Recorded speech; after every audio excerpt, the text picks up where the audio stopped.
Apple, Amazon, Google and Tesla, names that shaped our world with innovation, technology and power. Companies that dominate headlines, redefine industries and influence how we live, think and connect. Well, these are the giants everyone knows, but behind them, behind the innovation, behind the glowing screens, there are unseen hands hidden in the shadows. A company that doesn't compete but quietly controls all of them. A company so dangerous that it manages more money than the GDP of most countries on earth. Their fingerprints are quietly everywhere, but you'll almost never hear their name. You don't see their ads, you don't walk into their stores, you don't download their apps, yet somehow they know where your money goes, where your data is, and even what your financial future might look like. This is the untold story of BlackRock, the most powerful company in the world that you were never supposed to know about. Well, to truly understand how BlackRock began, we must delve back in time all the way to 1952, where the story quietly starts.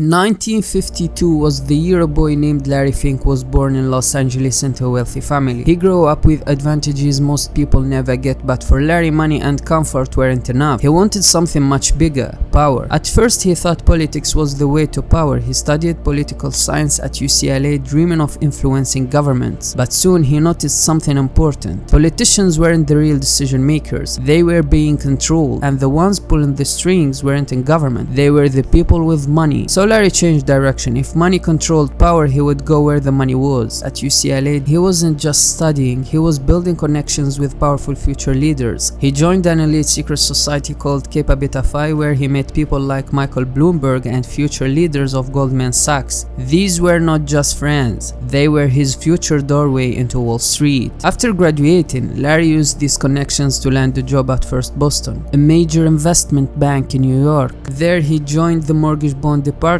and this is where his real journey began. Back then the mortgage bond market was confusing, risky and full of opportunities. Most people didn't understand it, but Fink mastered it. He studied deeply and turned it into a profit machine. In his relentless pursuit of profits, Larry was constructing a ticking time bomb buried deep within these mortgage securities, and only he understood how to defuse it. He helped First Boston make more than $1 billion and became one of the stars of Wall Street. But here's the thing about flying too close to the sun. Eventually you get burned. In 1986, one of Larry's risky decisions went wrong and the bank lost $100 million. Just like that, his reputation collapsed, he was fired, and many thought his career was over. But Larry learned something from that failure, a lesson that would change literally everything. From that moment, risk management became his obsession. In 1988, he started a new company with a few partners and called it BlackRock. They began with just $5 million, but Larry had a new formula: smart risk analysis, strong relationships, and big ambition. And it worked. In just 5 years, BlackRock grew to $8 billion in assets. But Larry didn't like sharing control. By 1995, he forced his co-founder Steve Schwarzman to sell his stake in BlackRock for $250 million. That same stake today would be worth over $12 billion, and Larry got the full control. Over the next decade, BlackRock became a financial giant. Larry built an empire stronger than any bank, but something else was happening in the background. Remember those mortgage securities Larry helped design back in his First Boston days? The ones built from risky home loans that nobody fully understood? Well, those ideas had spread across Wall Street without proper controls, and the ticking time bomb he helped create was about to explode. The world entered the worst financial crisis since the Great Depression. It was the worst day on Wall Street since the crash of 1987. The American financial system is rocked to its foundation as top Wall Street institutions topple under a mountain of debt. I wake up every single night thinking, what could I have done differently? This is a pain that will stay with me for the rest of my life. When the 2008 financial crisis hit, the entire economies began to fall apart. But there was one man who wasn't surprised at all. A man who was the only man on Wall Street who could fix this crisis. Larry had seen it coming years before. Back in his First Boston days, Larry helped build the mortgage-based financial tools that later turned into toxic assets and crashed the global economy. He knew there was a bomb hidden inside the financial system, and one day it would explode. explode. That's exactly why he founded BlackRock, a company that focused on asset management, sealed them from the crisis. While everyone thought he was just building another investment firm, Larry was actually building a machine, a risk management powerhouse designed not just to make money, but to control money. He wanted BlackRock to be prepared for the day chaos would arrive, and in 2008 that day finally came. Banks like Lehman Brothers collapsed, mortgage-backed securities turned poisonous, and governments panicked. No one understood what was happening, no one except Larry. BlackRock had something no other company had, a powerful system called Aladdin, a risk evaluation machine that could analyze trillions of dollars in assets and predict financial danger before it happened. While other banks were drowning, Larry was calmly explaining the flood. Governments who once ignored him were now calling him for help. The US Treasury, the Federal Reserve, and even European central banks hired BlackRock to clean up the financial mess. Think about that, the man who helped build the ticking time bomb was now getting ready to defuse it. From that moment, BlackRock was no longer just an investment firm. It became the invisible force behind global finance. Larry didn't need to be president, didn't need to own the banks. He simply made sure that when everything collapsed, everyone would need him. And after 2008, they did. When people talk about BlackRock's real power, they talk about one thing, Aladdin. Aladdin is a huge computer system BlackRock built to see, measure, and manage risk across millions of investments. Think of it like a control room for global money. It collects data about funds, bonds, stocks, loans, and real estate, then runs models that tell managers what might go wrong and where the danger is. That's what Aladdin actually does. It collects data from everywhere and tells investors what is safe, what is risky, and what could crash next. It doesn't just show numbers, it tells you the future of those numbers. Big banks, insurance companies, pension funds, even governments use Aladdin because it helps them see danger before it happens. It can test millions of what-if questions and then shows exactly how much money would be lost and where the risks are hiding. Inside Aladdin there are tools for everything, but the most powerful part is risk analytics, the part that measures danger before it becomes a disaster. Now, Aladdin is not magic. It doesn't work from a crystal ball. It relies on a huge amounts of real-time data, powerful computers, and human experts who read and understand its results. But because it's used by so many big institutions around the world, it has a bird's-eye view of global finance. It can see things no single bank or government can see. BlackRock doesn't just use Aladdin for itself, it rents it out to others. So now banks, insurance companies, pension funds, and investment firms all depend on Aladdin to manage their money. Without Aladdin, some of these institutions wouldn't even know where their real risks are. And that is the real power. Because Aladdin sits in the middle of global finance, it gives BlackRock an invisible level of control. During crisis, especially in 2008, governments called BlackRock because Aladdin could see the full picture when nobody else could. Aladdin doesn't just manage money, it manages trust, it manages fear, and it manages risk. And in today's world, those are even more powerful than money.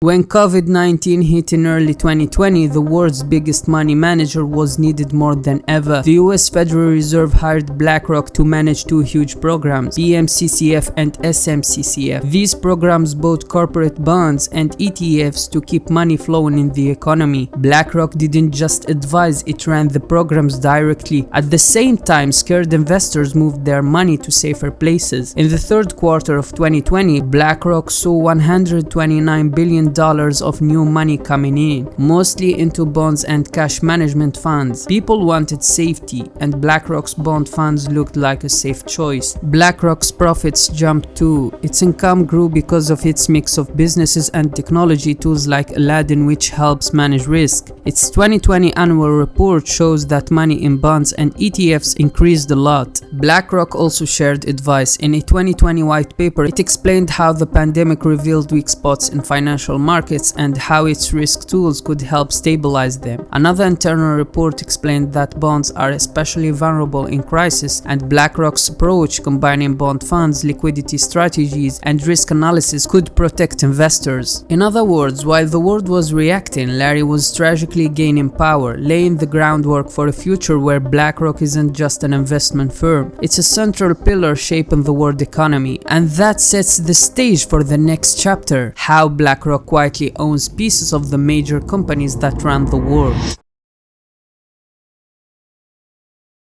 BlackRock doesn't just manage money, it owns meaningful slices of most of the biggest companies on earth. In fact, according to its official filings, BlackRock holds pieces in at least 5,388 publicly traded companies. That means BlackRock is quietly connected to almost every corner of the global economy.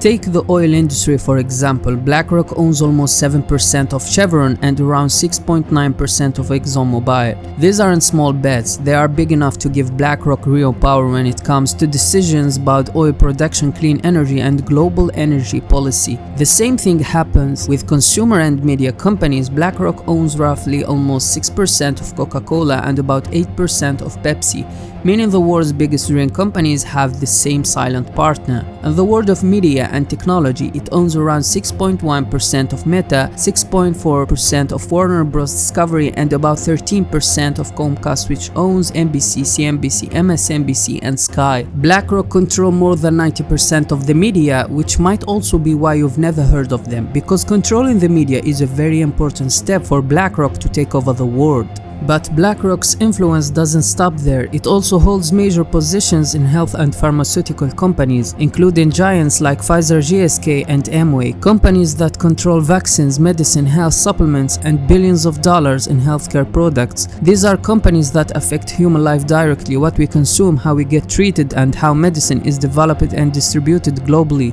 These ownership percentages are not just numbers, they give BlackRock shareholder voting power, which means that when big decisions are made, like choosing CEOs, shaping company strategy, approving mergers, or deciding whether a company should invest in oil, AI, or green energy, BlackRock has a voice. And because it owns pieces of thousands of companies, that voice becomes influence, and influence becomes control. Just imagine this for a second. BlackRock is not a country, not a government, just a company that controls more money than entire nations. BlackRock manages over $13 trillion. To help you understand how huge is this, that number is bigger than the economy of powerful countries like India, Russia, and Canada. And that's just one company. Even crazier, BlackRock's total assets are almost half of the GDP of the United States, the richest country on earth. So when a company becomes this big, it doesn't just invest money, it gains power, real power, the kind that can shape decisions, guide governments, and even influence how people think. But here's the big question: how does BlackRock do that? It doesn't make laws, it doesn't have armies, so how does it control companies, governments, and even society? The answer is something called ESG. That stands for Environmental Social Governance. Sounds good, right? A system that helps companies be better for the planet, better for society, and better for people. At first, it looks like a pretty well idea, a financial system with a heart, something ethical, something good, and that's exactly how it's sold to the world. But now let me ask a serious question. If ESG is truly about ethics and human rights, then why does BlackRock invest in companies like Hikvision, a company in China accused of mass surveillance and human rights violations, a company that has been heavily criticized for providing cameras and software used to monitor Uyghur people in Xinjiang, helping in tracking and targeting them? Human rights groups say the company's technology has been involved in serious human rights violations, including watching, controlling, and even helping in the detention of Muslim minorities. But does that sound like protecting human rights, or does it sound like using ESG for something else? And that's where it gets darker, because ESG is not just a rating, it's a silent form of control. Companies are now afraid of getting a high ESG risk score. Why? Because the moment a company gets a bad ESG score, big investors step back, banks avoid them, their stock falls, their reputation gets damaged, and their future becomes risky. So now companies don't only focus on making good products or being profitable, they focus on keeping BlackRock calm. And nowadays, everything about companies has completely changed, not because they believe in those things, but because they don't want to upset the ESG system. It's no longer about what is right, it's about what's approved. Now I want you to think about this. What would happen if a company does not follow BlackRock's ESG expectations about social topics? What happens when a company refuses to promote certain ESG-based social agendas? And when one company has that kind of influence, is it really ESG or is it obedience?